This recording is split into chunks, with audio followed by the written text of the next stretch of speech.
Thank you everyone for being here. We put a call out about an hour ago.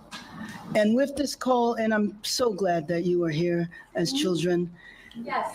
You came on a moment's notice because every single person standing here understands the gravity of this situation. That's right. And what we want to show to the world. You want to know Los Angeles? This is right. Los Angeles.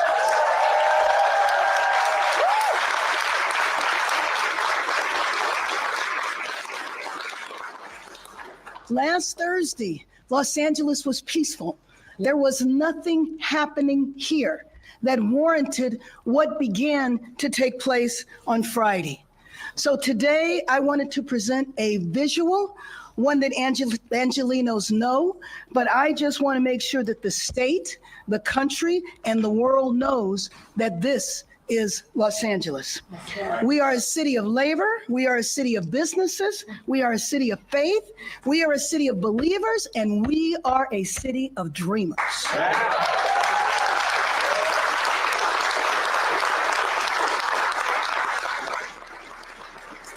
So let's just remember why we are here today. Last Thursday, ICE entered our city and provoked the city by chasing people through Home Depots and car washes and showing up at schools, and today showing up at emergency rooms and homeless shelters. ICE intervened as a pretext to federalize the National Guard, and then in the White House, the National Guard was complimented for the work that they did to keep peace in the city Saturday night. But I will tell you, the Guard didn't even arrive here until Sunday. They used this as a pretext to send the U.S. Marines into an American city, which will target our own citizens. They've been threatening elected officials with arrests, and they just shoved and cuffed a sitting U.S. senator. How could you say that you did not know who he was? We see the videotape, we see him saying who he was, but how do you not recognize one of two senators in our state? And he is not just any senator. He is the first Latino senator to ever represent our state.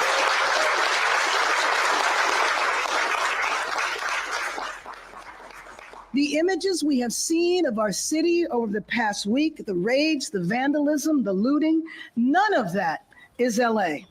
Los Angeles is who you see behind me, representatives of the faith community, the business community, community organizations. Yesterday, I stood at this podium with over 30 mayors from Los Angeles County who are all concerned about what is going on. Los Angeles is a Jewish community, a Muslim community, a Christian community, and many other faiths. Los Angeles is Chinatown, Little Tokyo, Filipino town, Koreatown, Thai town, the South LA African American community, the Chamber of Congress, the Central City Association. This is LA, and we are united. And I just want to say that I was listening to the words of the secretary at the press conference describing LA as a war zone. It is my understanding that she arrived here late last night, was here for a few hours today, and came to that conclusion. There's no one up here that sees Los Angeles like that. And I know as the press, you know this is not all of Los Angeles. This is isolated to a few blocks in a city that is over 500 square miles. Right.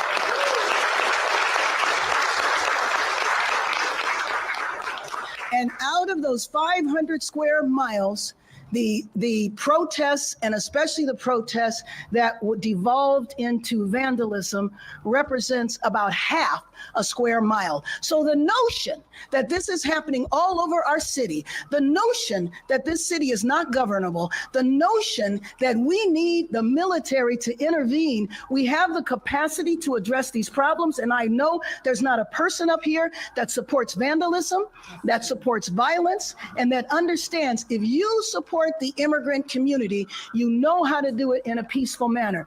We are proud to say that we have a well-established, a well-respected immigrant rights organizations that have been holding protests for years and years that have never devolved into violence.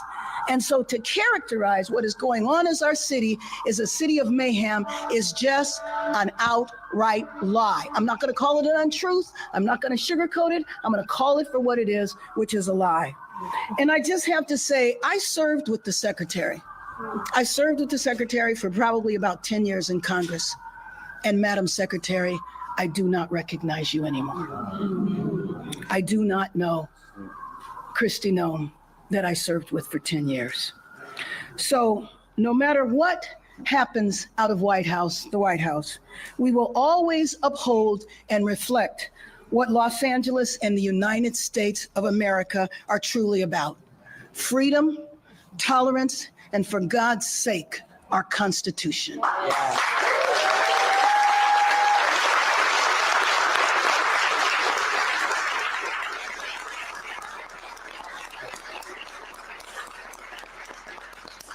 With that, I would like to introduce Angelica Salas, the Executive Director of CHIRLA, one of the most respected and established immigrant rights organization that has been in our city for over 4 decades and is known throughout the nation.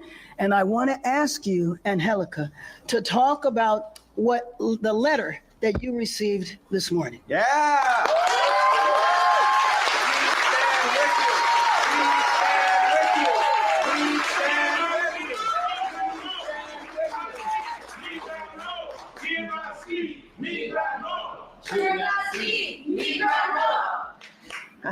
Thank you, brothers and sisters. See, the Los Angeles that I love is made up beautiful people who are behind me and who are all over this city. This is a city that cares for one another. This is a city of caretakers. The people that I'm standing next to are people who work with our students and our children. They're people who work in our faith institutions, caring for entire congregations. They're the people who are fighting for worker rights. They're our union brothers and sisters. These are the people who are running to the detention centers in order to offer legal services to those who are currently detained. They're the same people talking to the families that are calling us on our hotline. This is the Los Angeles that I love deeply. This is also the Los Angeles that the immigrant community has helped build from its very, very first days as a city. And what I want you to know is the city that I love loves our people back. That's right. What I have seen come to our city is cruelty, is chaos, is violations of human, civil, and constitutional rights. What has been brought to our city has been racial profiling in a way that I have never experienced it in my career.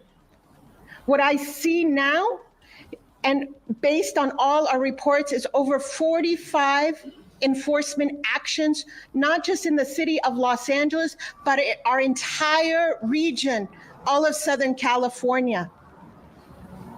I have never seen this. It's unprecedented, and that is an understatement. The pain that we are witnessing when we talk to the family members is unbearable, of children being left behind. And I want this president to know that this city is tough, it is organized, it is disciplined, and will not tolerate what is happening at this moment. Yeah.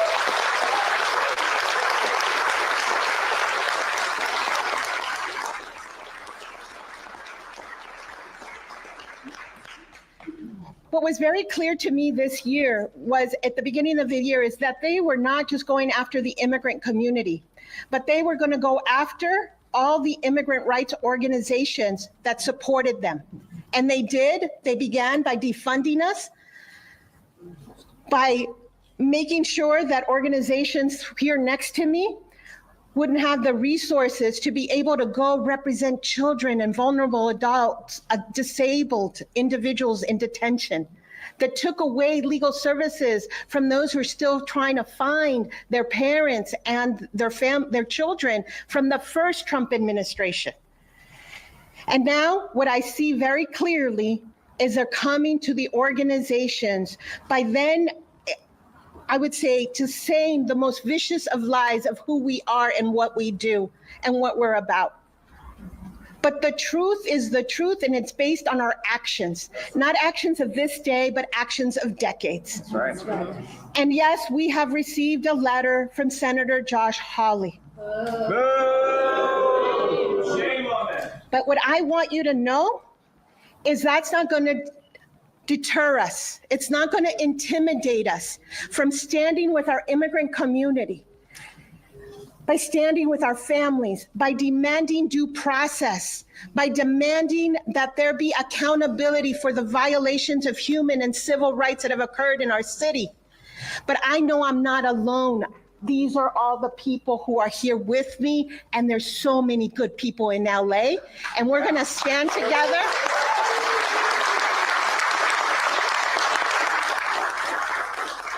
We're going to show this country that we do believe in liberty and justice for all, and that our Constitution and our Bill of Rights are our guiding principles.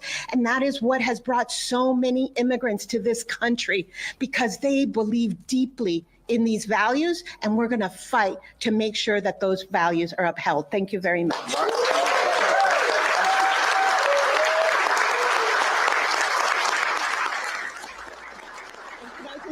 Thank you, Mayor.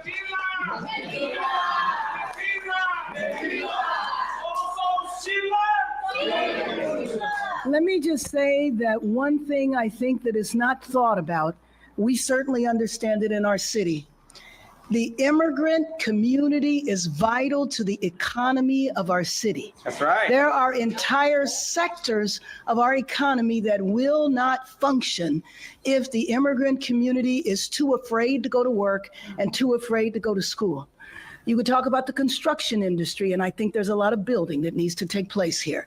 You can talk about hospitality, and I think that we are concerned about our tourism industry. And I could go on and on about the economic impact. That is why we have the Chamber of Commerce and the Central City Association led by Nell McCosker and Maria Salinas, the Los Angeles Chamber of Commerce. Thank you.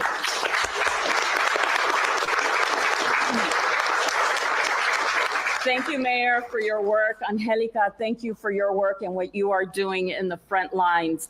On behalf of the Los Angeles Area Chamber of Commerce, I can tell you that we are deeply, deeply disturbed by all the activity that we have seen. And Mayor, you are right. We have a local economy here that is vibrant, but it's vibrant because of all our workforce. That includes our immigrant workforce that is here. And we at the Chamber of Commerce, we understand and we know that they play a role in just about every sector that you can think of. We understand that together, that we power one of the largest economies in this country. And it is important for us to recognize that if we have employees that do not show up to work, right, that's a problem. If they do not show up to their health appointments, that's a problem. They do not show up to their school and their education, that's a problem for our broader community. We want to see this community thrive. This is the Los Angeles that we all know. And I'm so proud to stand with all the civic leaders that are here, the business leaders that are here to say enough. We need to de-escalate this. We cannot have what happened to Senator Padilla today. That cannot be the norm.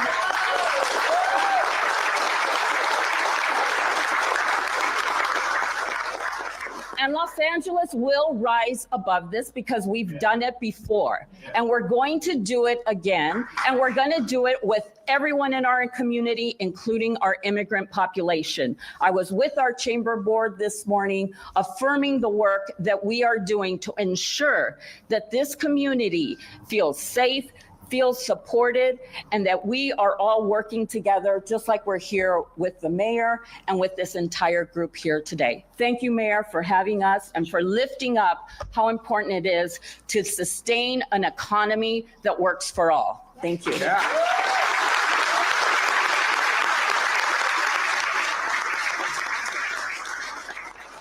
I started off my day meeting with representatives of the business community and the labor community, which plays a vital role in our city. And there are already reports of people not showing up to work, of empty store shelves, of people feeling that they cannot leave, kids and families afraid to go to graduations.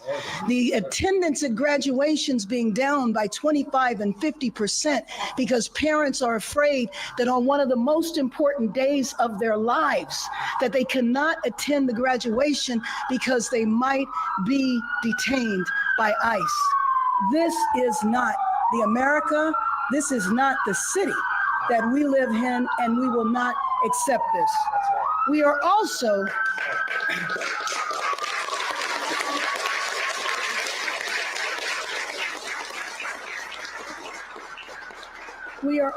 a city of faith, a city of many faiths, many cultures. There's not too many countries on earth that are not represented in Los Angeles. I'd like to bring up Father Brendan Bowes from the Dolores Mission Church.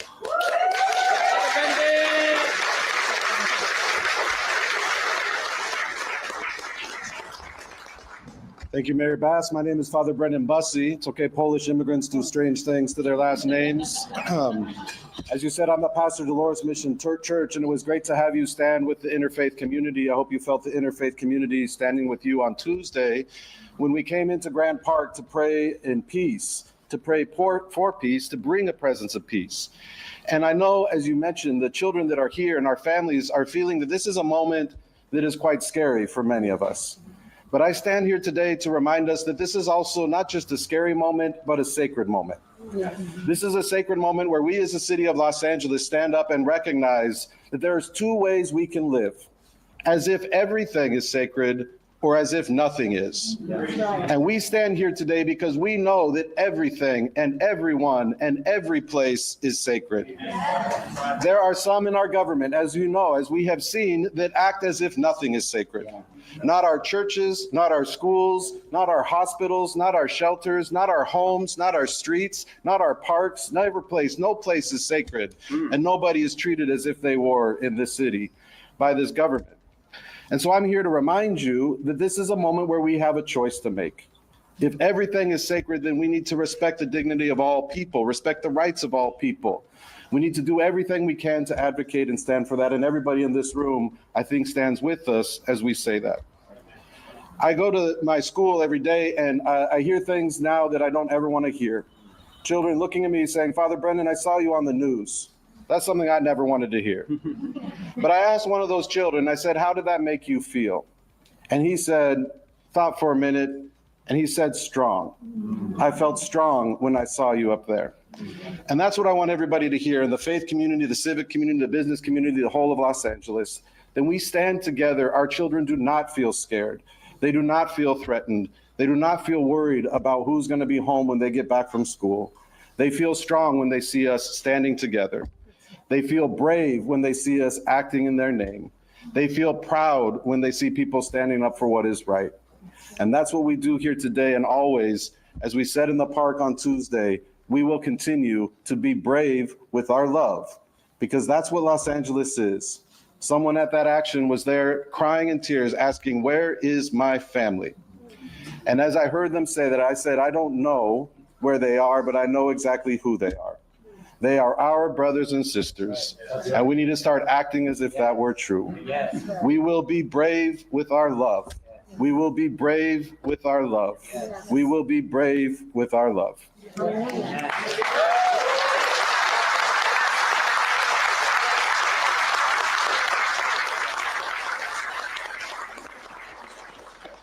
So let me just say, as I said earlier, that there's no one up here that supports vandalism, that supports violence.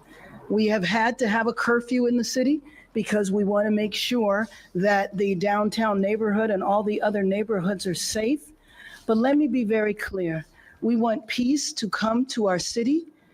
The peace that we need to have happen needs to begin in Washington, and we need to stop the raids.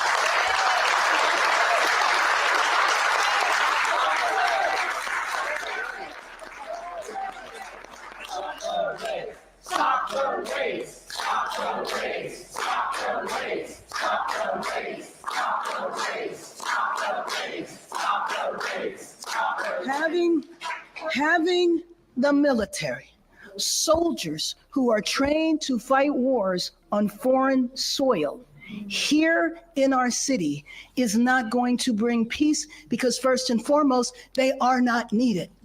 Second of all, federalizing the National Guard will not bring peace to our city. That is not all that is going to do is provoke people and create and add to the sense of fear in this city. We know how to bring about peace, and peace begins with ICE leaving Los Angeles. Thank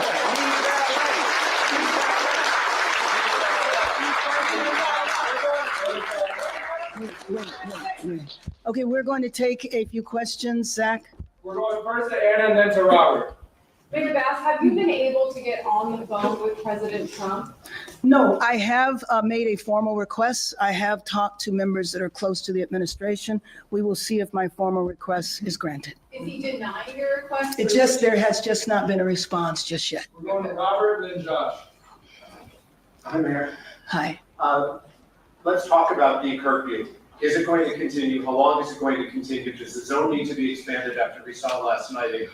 Well, I don't think the zone needs to be expanded. Unfortunately, we will continue the curfew. And my hope is after continuing it a few more days, that people will get the message that we are serious. The arrest that took place last night was not for looting, was not for violence. It was for unlawful assembly and curfew violation. What I noticed when I was traveling the streets late last night is that the people that were out on the streets were young people waving flags, and they were not violent. That was not the group that has committed the vandalism. We're going to Josh and then Jorge. Mayor Bass, in her remarks earlier, Christine Noem said that you have not responded to calls from the White House. They tried to get. Like I said, I do not recognize the secretary anymore. I don't know who she is. Yep. That is a complete lie. And what would you like? I have spoken to Senator Padilla, and I just, expressed my concern about his health, about his safety. And all I can say is that, I mean, in some instances, there's no words. This is a sitting U.S. senator, not somebody, and frankly, if you're going to come into town and say you have diagnosed what is happening in our city, and you don't even know who the U.S. senator is?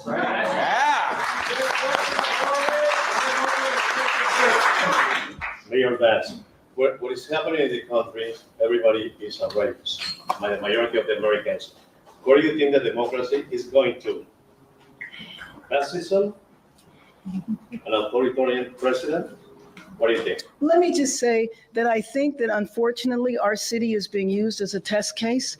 I feel like we are a citywide laboratory to see what happens if Washington comes in and literally usurps the authority of the governor, usurps the authority of the mayor.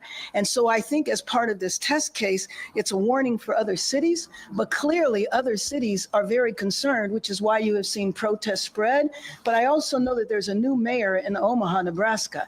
I don't know how many hours he's been mayor, and he's already experiencing raids. So I think this sense of fear and terror goes whenever you have ICE that's out there. ICE could be raiding folks right now.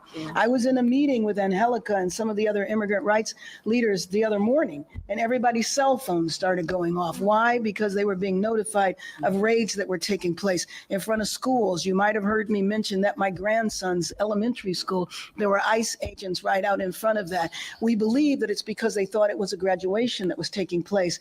And the violent criminals that they detained were 2 street vendors selling food. We're going across to the trigger. If you can say your name and your outlet. AC Johnson, ProPublica and PBS Frontline. At 5:52 a.m. this morning, the National Guard was used to effect what seemed to be a Yes, low-level yes. criminal arrest.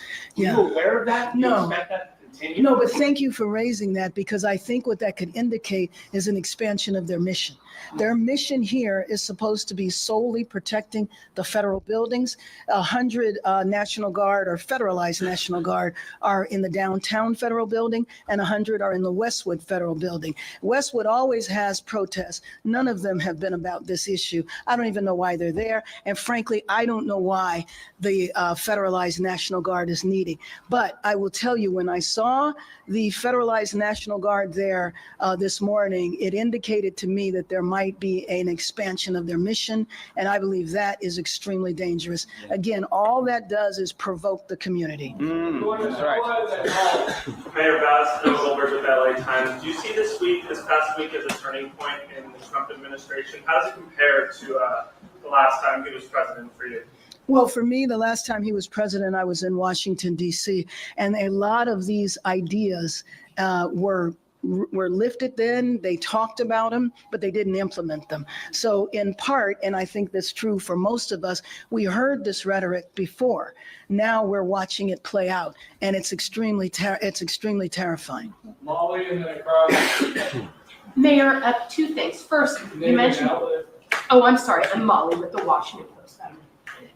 Two questions. One, do we know whether Marines have actually entered the city of Los Angeles or been actually deployed out in Los Angeles? And then second, we've got this court ruling we're expecting to come down in San Francisco today. What is the significance of that for Los Angeles in terms of the National Guard? Well, hopefully the significance of that is the federalized National Guard will leave. Again, we have a very good relationship with our governor. If the National Guard was needed, I could have picked up the phone, called the police chief, called the sheriff, and said, please make the request, and it would not have been denied. Once again, there was no reason for that. You asked, what was the other question? About whether the Marines have actually. Oh, so my understanding, and you might know different, they're in Seal Beach. And by the way, the Marines who cannot arrest people, who do not do civil, in the streets, crowd control, are now being trained for that. And I think we probably all seen the pictures of the Marines being trained. And by the way, we really need to understand, it's so important to understand our history. It's not normal for the military to be deployed on the streets of cities in the United States. The military is for foreign wars, not civil unrest that's not even happening. We're going across and then down in front. Hi, Jake Oppenheimer, Associated Press, Mr. Molly. Have you had any communication with anyone in the U.S. military about the possible deployment of? No, this is the thing about the military, about the federalized National Guard, about ICE. There's no communication. None of us here know how long the raids are going to go on. We all function off of rumors, and I think the latest rumor is that it's going to go on for 30 days. The rumor is the military might be here for 60 days. The bottom line is they're not needed for 30, for 20, or for 60 days. Another question real quick. You mentioned raids at a homeless shelter and emergency room, I think. Can you share any more about that? Well, what I know is that, and I don't know, do you know? Yes. Okay. So especially every day that passes, our reports and the numbers of raids increase. They also increase in front of schools. We received reports of hospitals, and so in churches. And so what I need you to understand is that each day there are multiple actions, and they're not just in the city of Los Angeles. So they'll be in Whittier, they'll be in Downey, they'll be in all adjoining cities, regional cities. Yesterday, our RAIDS Rapid Response Network did not stop receiving calls until after 7 p.m.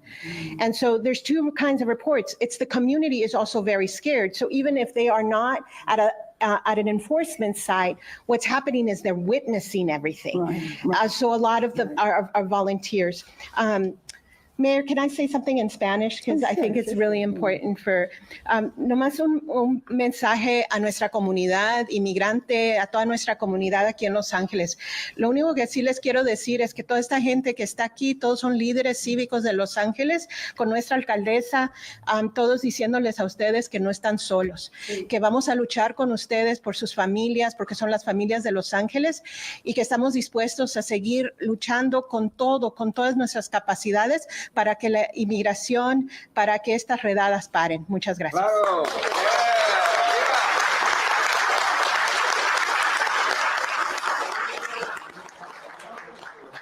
For the priest? Oh, sure, Right? sure. Okay. Father, many parishioners from all the Catholic churches are asking their pastors if they can go to Mass on Sunday. And there are some groups, Catholic groups in different dioceses, the Diocese of Orange, for example, they already canceled their community events. What is the message for the Catholics to take action or to stay in silence? Yeah, thank you. It's a good question because there is a lot of fear. A lot of people aren't showing up for work. They're not showing up for school. They're not showing up at church. And what I would say is I don't know of any specific decision, at least in the Diocese of Los Angeles, to advise around that. But one thing, I've responded to many of these raid incidences in East LA. And one thing that sometimes I get the response is, well, did it happen at the parish? And what they mean is the church building. And I just like to remind everybody that a parish community is actually the whole neighborhood. And so I would call on religious leaders and parish communities to surround their churches and to surround their communities with the same kind of support. So when we, in any place, you can ask for extra presence that might help people feel safe, or you might make a decision to cancel the events that you have if it seems like people aren't safe or there's an active threat to them. So that's what I would say. I think it's a call on all of us to make sure that those places are safe, whether we are members of that congregation or not, that the congregation is really mixed in like all of our brothers and sisters within the whole community. And my question is because they already went to churches in the city of Downey. Right. They arrested an old man Right. who was seated on the parking lot. That's right. Okay, if they already touch one single church, Right. even if it's not Catholic, nobody's safe. That's right. Yeah. I mean, what our community has said again and again is that they just feel hunted and they feel kidnapped. They feel sequestered, right? And they're hunting people, and that might end up in a church parking lot. They might end up in another parking lot. But we also know that organizations are receiving specific letters that seem to threaten them. At our church, we haven't received one of those letters yet, but you never know what's going to happen. I think that that's what we need to be prepared for. Yeah. We're going to go down in front and then end with Jason after. Let me just say before we do that, a couple of the other impacts. Thank you for mentioning the church, because that was a grandfather that was dropping off his granddaughter. But some of the other impacts, when people are detained, and Angelica, you will correct me if I'm wrong, you've been doing this for years and years. In the past, people have had access to legal counsel. People have had access to the families. So when the priest says that people feel kidnapped, you do feel kidnapped if you don't know where your relative is. If you showed up to work because a raid was happening and you watched your mother, your father, your sister, your brother being carted off and you don't know where they went, that creates a sense of panic. So one of the consequences of this is people being afraid to leave their homes, and then they don't want to go to the grocery store to get food. So we were talking this morning about, in solidarity, finding out who those people are and delivering food to them. That is a shame that we are even having this conversation. Go ahead, Zach. Down in front. Dolores Quintana, the Santa Monica Mirror. There's been a lot of talk about protests and violence and all that, but there is an issue with the LAPD who has been firing on peaceful protesters from point blank range. And they've also been deliberately firing bullets, rubber bullets or other types of so-called less lethal munitions at reporters. There's the Australian reporter who was hit on the leg on camera. I know people who have concussions and wounds in their heads. And a New York Post reporter was shot in the head. I think that something is not right here. And there's violence from the federal source, but all of this violence is not, it cannot be put on protesters. Protesters Right. are out there to protect immigrants. Well, I'm sorry, and I might feel differently than other people here. I would draw a distinction between the people who are vandalizing buildings and who are, breaking in and looting. But let me just say that I have heard a number of accusations about the LAPD, and you can be sure that we will do an evaluation of all of it. Because one thing about our city, like a lot of other cities, just about everything is videotaped, including law enforcement and including people who are protesting. So I would draw a distinction between people who are peacefully protesting. So there will be an evaluation and an investigation into everything that happened, including the conduct of the police department. Last question. David Zarnizer of the Los Angeles Times. This is a variation on a question I posed earlier this week. The city has many, many facilities where the public goes, interact, or provide services, libraries, recreation centers for people. I'm wondering, is there any kind of training, is there any kind of preparation that you or the department heads are overseeing to address the issue of warrantless visits or ICE visits? What is the city doing right now, or what has it done up until this point at these locations? Sure. Well, let me just tell you, prior to Friday, many city departments that interface with the public have been given the information, know your rights, the typical information that is passed out by immigrant rights organizations and the city. Now, having said that, we need to really ramp up. I will tell you, though, that this has been